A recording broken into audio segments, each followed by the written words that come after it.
이거 충격적입니다. 이거 2012년 예. 폭락 시기에도 없었던 현상이 나타나고 있어요. 도대체 왜 떨어졌느냐?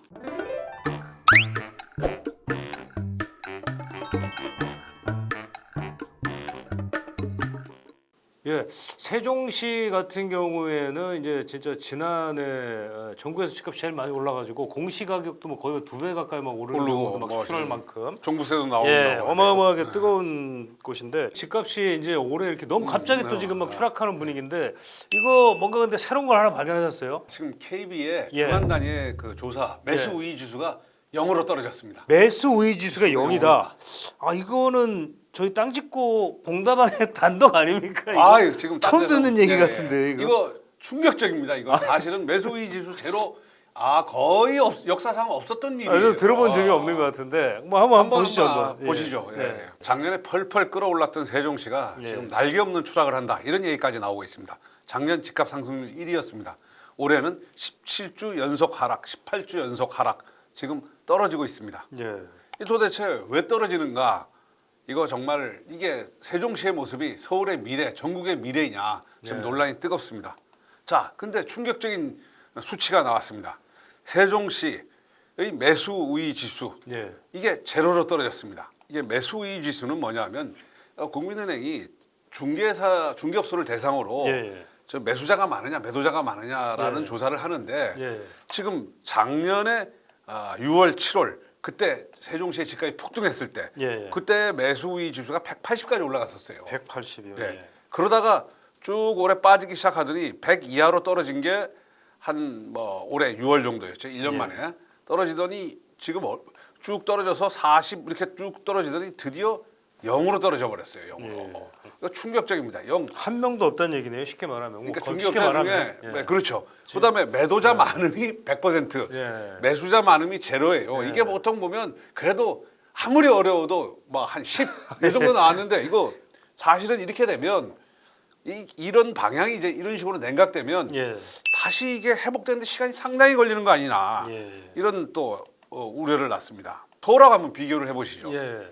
이제 작년 6월 이때 서울하고 비슷하게 올랐어요. 그때 물론 이제 행정수도 이전이라는 호재가 터졌지만 예. 어떻게 보면 비슷했어요. 근데 이게 지금 세종이 지금 급격히 떨어지고 있고 서울도 매수 심리가 지금 하락세를 보이고 있어요. 예. 이게 서울이 이렇게 올라간다면야 뭐 서울 이제 시장이 회복되겠지만 예. 지금 세종처럼 이게 만일 정말 10, 20, 뭐 10까지 떨어진다 이러면 거의 이제 하락세 혹은 공포의 어떤 장이 오겠죠. 예. 제로라는 게 어느 정도냐면 서울의 2012년 이때가 폭락기였어요. 서울 강남 앞 폭락기였죠. 이게 왜 저희가 전 시간에도 한번 좀 했었죠. 예, 알아봤었죠. 그때 보면 예.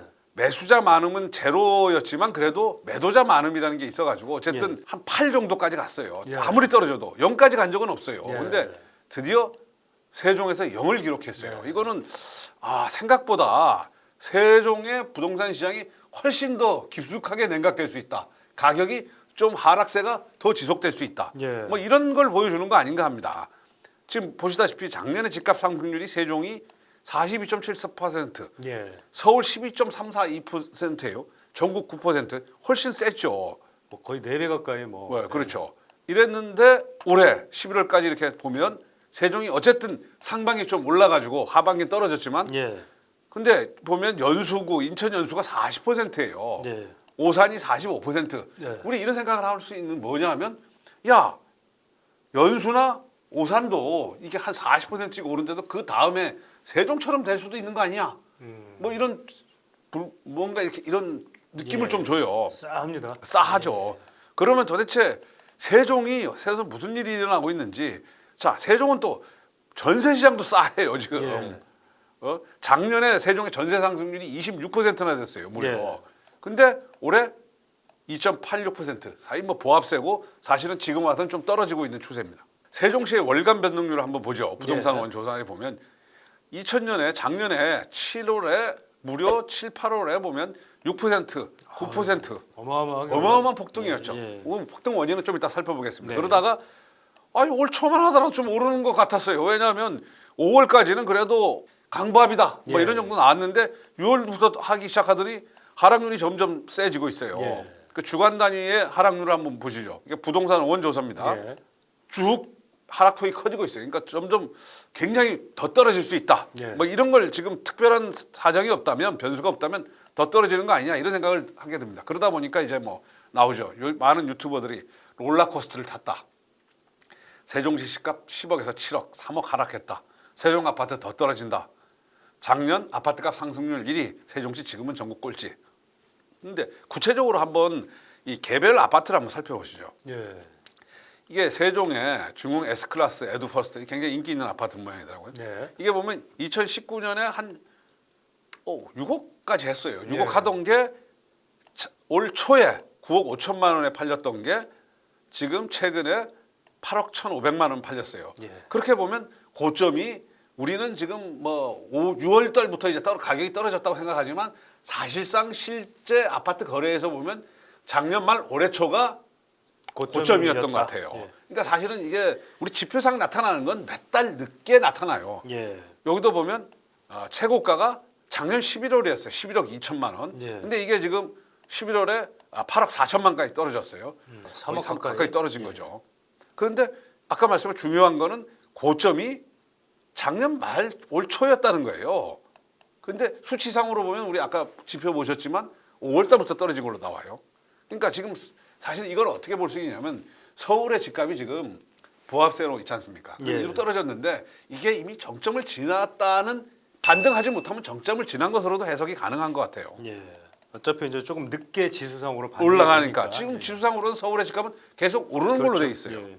그러면 도대체 왜 떨어졌느냐? 세종에 대해서 뭐 예. 여러 가지 저희들도 알겠지만 일단 너무 많이 단기간에 너무 많이 올랐어요. 예. 작년에 40%라는 게 너무 많이 오르다 보니까 사기 어려운 거예요. 실제 주택 구입 부담 지수로 보면 서울이 172.9인데 세종이 140이에요. 전국에서 두 번째로 서울보다는 물론 낮지만 예. 그 옆에 바로 있는 대전에 비하면 거의 2배 가까이 돼요. 그러니까 그 사람의 소득으로 살 수 있는 예. 범위를 이미 벗어난 거 아니냐 이런 해석이 가능하겠죠. 그렇게 예. 되면 가계 소득이 폭발적으로 늘어나거나 아니면 집값이 떨어져야 이 평행이 이루어지겠죠. 그다음에 입주 폭탄론. 예. 세종이 뭐 아시다시피 신도시 아닙니까? 그러다 그렇죠. 보니까 예. 이 뭐 다른 지역보다 이게 세종은 다 새 아파트로 구성돼 있지 않습니까? 그렇죠. 예. 그리고 2000 뭐 아시다시피 이 보면 입주 물량이 꾸준히 있어요. 예. 물론 지금 뭐 계속 늘어나는 건 아니지만 줄은 것도 아니에요. 그래서 올해도 7,600가구가 들어와요. 그러다 보니까 새로 지은 아파트에 입주자가 없어요. 왜냐면 인구 이동이라는 게 세종시에 일자리가 막 서울처럼 막 전국에서 수요가 몰려 들어가지고 집을 채운다. 이런 모르겠지만 세종은 어차피 행정도시 아닙니까? 그렇죠. 그러니까 어떤 기업이 많은 것도 아니고 공무원들이 많이 와서 막 몰려드는 것도 아니고 그러니까 인구 유입은 정체되는데 집은 늘어난다. 뭐 이런 그게 되겠죠. 그러니 가격이 떨어질 떨어진다. 수밖에 없다. 예. 예. 입주 물량 보면 이때 뭐 많았어요. 많고 내년도 적정 한 2만 세대 나. 올해 지금 한 4천 가구 넘게 입주하고 올해 입주 폭탄이 터진 거고 내년은 뭐 하지만 이 예. 아파트들이 문제는 다 새 아파트예요. 서울 같은 경우는 뭐 30년 이상 된 아파트 혹은 빌라 이런 게 많지만 세종은 대부분 아파트촌이에요. 예. 그래서 무한정 수요를 받쳐주기 어렵다. 그다음에 또 이제 세종을 보면 이 전체가 지금 현재 입주한 게 매년 세종은 한 4, 5천 가구씩 입주돼 있어요. 예. 목표가 20만 채, 공동주택 17만 채. 그러니까 계획이 계속돼 있어요. 있어가지고 우리가 서울처럼 구도심이 많아가지고 새로 택지를 구할 방법이 없잖아요. 예. 근데 세종만 하더라도 논밭이 아직도 주변이 많아가지고 필요하면 이 개발을 하면 되거든요. 집값이 오른다 그러니까 정부에서 추가 공급 폭탄 예고했어요. 기존에 있는 용적률을 올려가지고 13,000가구 늘리고 그 다음에 연기 조치원에서 신도시 개발해서 13,000가구 늘리겠다. 또 하나 중요한 게 여기에 외지인들의 수요가 굉장히 많았던 것 같아요. 작년에 집값이 폭등할 때 보시면 한 2,000건 거래가 됐는데 한 800건이 외지인 거래예요. 예. 근데 그 옆에 대전을 보시면 외지인 거래라는 건 뭐 굉장히 작아요 비중이. 예. 그러다 보니까 외지인이 지금 투기 억제 뭐 LTV 뭐 이런 거 강화되면서 외지인 수요가 확 줄어버리니까 예. 더 이상 살 사람이 없다는 거예요. 그럼에도 불구하고 지금 집이 그렇게 많은데도 불구하고 46.7%가 무주택자인데 외지인이 싹쓸이했다.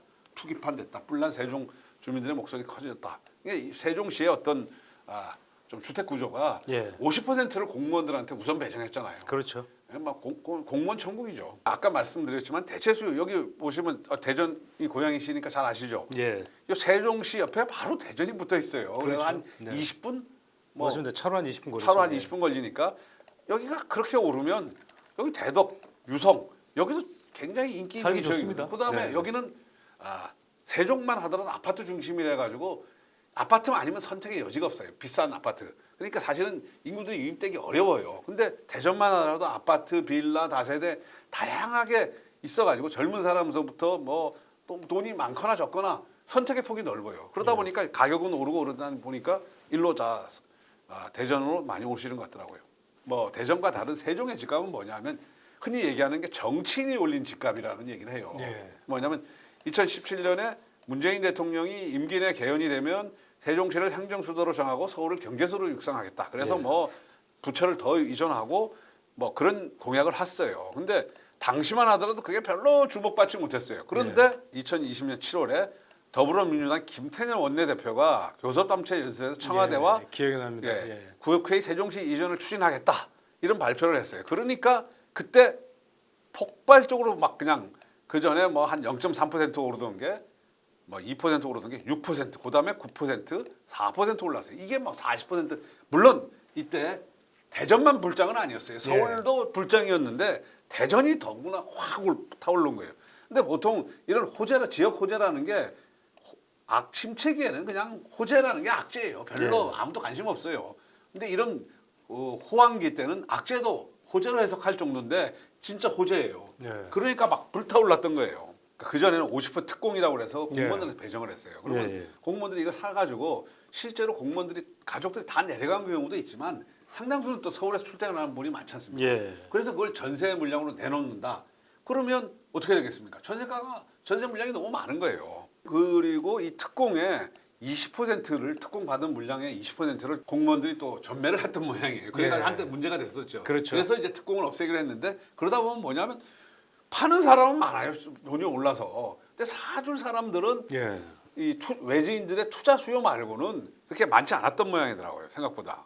그렇지만 세종의 미래를 그렇게 비관적으로만 볼 건 아닌 것 같아요. 지금 양 후보들이 다 자기가 대통령이 되면 뭐 세종을 내다가 뭐 집무실을 옮기겠다는 등 뭐 이런 공약들을 하고 있어요. 그다음에 세종도 서울하고 세종을 연결하는 고속도로. 예. 지금 이게 아마 세종 안성이 2024년에 완공되는데 예. 이렇게 되면 세종한테 악재일까요? 호재일까요? 글쎄요. 글쎄 이렇게 악재일 수도 있고 호재일 수도 있을 것 같긴 한데. 굳이 뭐 서울에서 혹은 세종까지 이사 갈 필요 있겠어요? 합쳐봤자 뭐 120km 되면 중간에 용인이나 뭐 이런 데서 사시면서 공무원들이 출퇴근하거나 거기 일자리 생기더라도 글쎄 잘 모르겠습니다. 어쨌든 근데 국회 세종에는 세종의사당이 건립되고 있고 고속도로, 국립박물관, 뭐 종합운동장, 아트센터 뭐 이런 여러 가지 호재들은 있더라고요. 그다음에 광역철도도 만든다고 하더라고요. 지금 물론 이거 시간이 굉장히 오래 걸려요. 공무원들이 뭐 서울 왔다 갔다 하려면 오송역을 지금은 버스로 왔다 갔다 하잖아요. 근데 이게 철도나 전철로 연결되면 굉장히 서울 왔다 갔다 하기 편할 거 아니에요. 그렇죠. 굳이 세종시 가서 살 필요 있느냐 뭐 이런 얘기도 나오지 않겠어요? 그리고 공무원들도 KTX 타고 오송역에 내려서 이렇게 하면 뭐 1시간 한 10분 이 정도면 출퇴근이 가능하니까. 그래서 중요한 거는 세종시가 자족 기능을 갖춰야 됩니다. 근데 저희가 쭉 살펴봤는데 지금 사실상 세종시에 지금 지금 뭐 한 17주, 18주 이렇게 하락하고 있는데 이거 어떻게 보면 아까 매수 우위 지수 제로로 떨어진 거는 와 이거 공포 심리의 반영인지 혹은 너무 올라서 그런지 이게 정말 2012년 폭락 시기에도 없었던 현상이 나타나고 있어요. 그러니까요. 원래 세종시가 이제 중간에 잠시 좀 이렇게 지금과 같이 뭐 0 정도까지는 아니었지만 아까 이제 살펴보신 것처럼 조금 이제 사실 내려갔던 적이 있었죠. 있었다가 이제 다시 또 이제 확 살아 올랐던 건데, 근데 이제 결국 이제 뭐 앞서 좀 말씀하신 것처럼 결국 이제 기업체, 그러니까 이제 단순히 이게 뭐 그 학교라든지 아니면 이제 뭐 공무원 수요만 가지고는 한계가 있고 외지인 수요도 사실은 기업체가 좀 들어와 줘야 이게 뭔가 외지인 수요도 조금 더 다시 또 생기기도 하고 할 가능성이 높은데 지금 그래서 산업단지라든지 뭐 이런 부분들이 좀 빨리 좀 돼야 되지 않을까. 세종시의 어떤 그러니까 대전도 마찬가지 아닙니까? 그러니까 대전에 대덕이라는 또 경제 특구 그렇죠, 비슷하게 그렇죠. 거기 예, 테크노 예. 거기 뭐 카이스트나 뭐 워낙 그 연구소들이 많지 않습니까? 예. 근데 어쨌든 세종이 행정 수요만 가지고는 글쎄요, 좀 어렵다. 어렵다. 예, 왜냐하면 이제 지금까지는 뭐 가능했을지 도시가 발전하는데 이제 요 정도로 해도 되는데 네. 이게 이제 아까 말씀하신 것처럼 2030년에 80만 뭐 이제 더 커지겠지만 네. 100만도 가려면은 네. 결국은 이제 기업 수요라든지 어떤 이런 것들이 뒷받침이 되지 그렇죠, 않으면 예. 좀 어렵지 않겠느냐. 근데 결국에는 이제 뭐 세종시 같은 이런 어떤 약한 조금은 좀 약한 고리들 아마 이제 이런 데서부터 이제 뭔가 균열이 생기면서 어떤 집값이 뭐 하락할 가능성도 우리가 배제하기는 좀 어렵다. 그렇죠. 그런데 사실은 예. 하락이라는 게 뭐 3%, 5% 이런 하락은 뭐 얼마든지 그건 있을 수 그렇죠. 있는 당연히 일이고 너무 많이 올랐으니까 뭐 원래 6억 하던 게 11억 얼마 가던 게 지금 8억 얼마니까. 네, 그렇죠. 그러니까 이게 그럼 뭐 어떤 입장에서 뭐 그게 뭐 떨어진 거냐 그렇죠, 이러신 그렇죠. 분도 있을 예. 거예요. 맞습니다. 예. 정상하다라는 측면도 있을 거예요. 그렇죠. 예. 그래서 조금 더 하여간 뭐 세종시는 뭐 지켜봐야 될 것 같습니다. 그렇죠. 왜냐하면 예, 예. 이게 한국 주택 시장에 좀 다르지만 어쨌든 선행 지표의 하나 뭐 이렇게도 볼 수 있는 것 같아요. 네.